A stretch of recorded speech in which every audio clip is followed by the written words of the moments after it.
Do you think kids are born trans? I think they're born trans, yes. Okay, first, that's wrong. No one is born trans. You can't be born into a socially constructed ideology without even the chance to learn about it, without any biological data to back up that you're born this way. Okay, so you would be okay with them getting any type of either brain scans or anything before they go through medical transition then, right? So I brought up brain scans because that's usually what they say. You could see it in the brain, even though this is a theory with no concrete evidence behind it. What do you mean? That way, because 13%, which you stated was 1%, but it's actually 13% of people do detransition. So to That's not avoid true. that, no, they can bring it up. I'll even show the study on my phone to you right now. So there's just one of the studies that shows 13%. There's another study that shows 24%, another study that shows 15%, another study that shows 8%. Other studies also range between 1 to 10%. But if you average out the majority of these studies, you will find the detransition rate is between 7 to 10%. Well, I'm sure you have things that say that, but it doesn't make it true.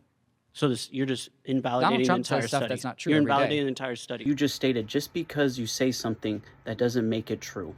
Just how if a kid tells you that they're the opposite gender than the way that they are born, doesn't make it true. Let me ask you this: are you okay with this medical transition if they get brain scans before the medical transition? People said, "Oh my God, you keep bringing up brain scans. You're just obsessed." The video was edited for this clip. I did not bring it up in that order. Yes, I brought brain scans up a second time within the conversation, but not in the order of the way this clip is presented. I thought that was pretty obvious. What are you talking about? Okay, so how do you know someone's born trans? Give me the definition. How do you know they're born trans? So transgender is when your gender is not the same as your birth sex. Okay. And so when someone says, I'm transgender, then I'm like, okay, so you're transgender. Okay, so how do you know they're born that way? They know and they tell us. And then we see that when we affirm their gender, their lifespan and their quality of life increases. So you And agree that there's matters no to me. objective way to measure it? It's all subjective, right? No. Okay, so what's the objective measurement that someone's born trans? An objective measurement that someone is born trans? Correct. When they say that they are born trans, that is deeply important, but also there's differences in the actual brain of trans people that correlates to their gender. Like what?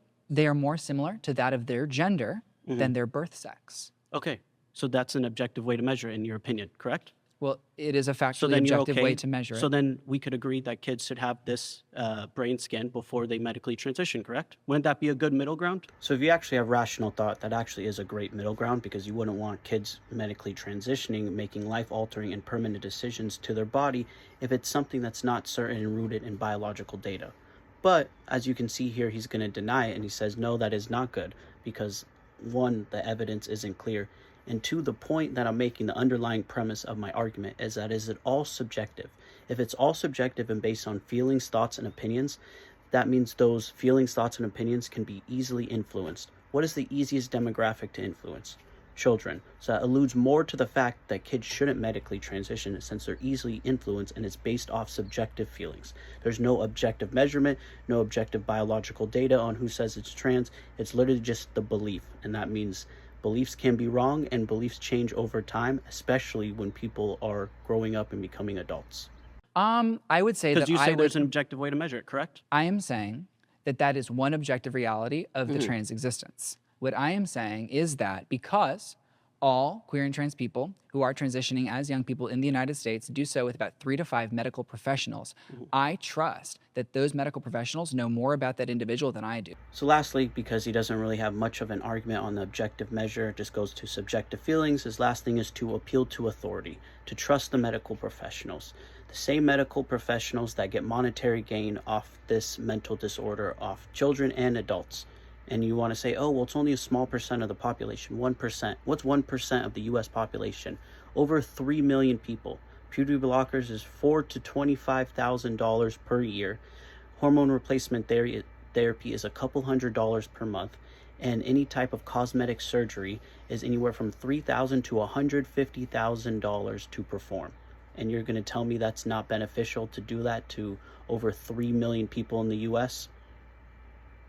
Lastly, before you throw out your buzzwords, oh, you're just being transphobic, I do not care what a consenting adult does to their body. Whatever they want to do to make themselves happy, it doesn't concern me.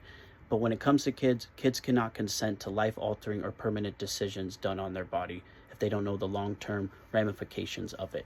And before you say, oh, puberty blockers is not bad, stopping the natural biology of a kid injecting them with synthetic hormones to change their primary and secondary sex characteristics, and then doing cosmetic surgeries that are either permanent and that will require you to be a lifetime healthcare patient, I think that is not something that kids can consent to, and I think that's actually pretty rational.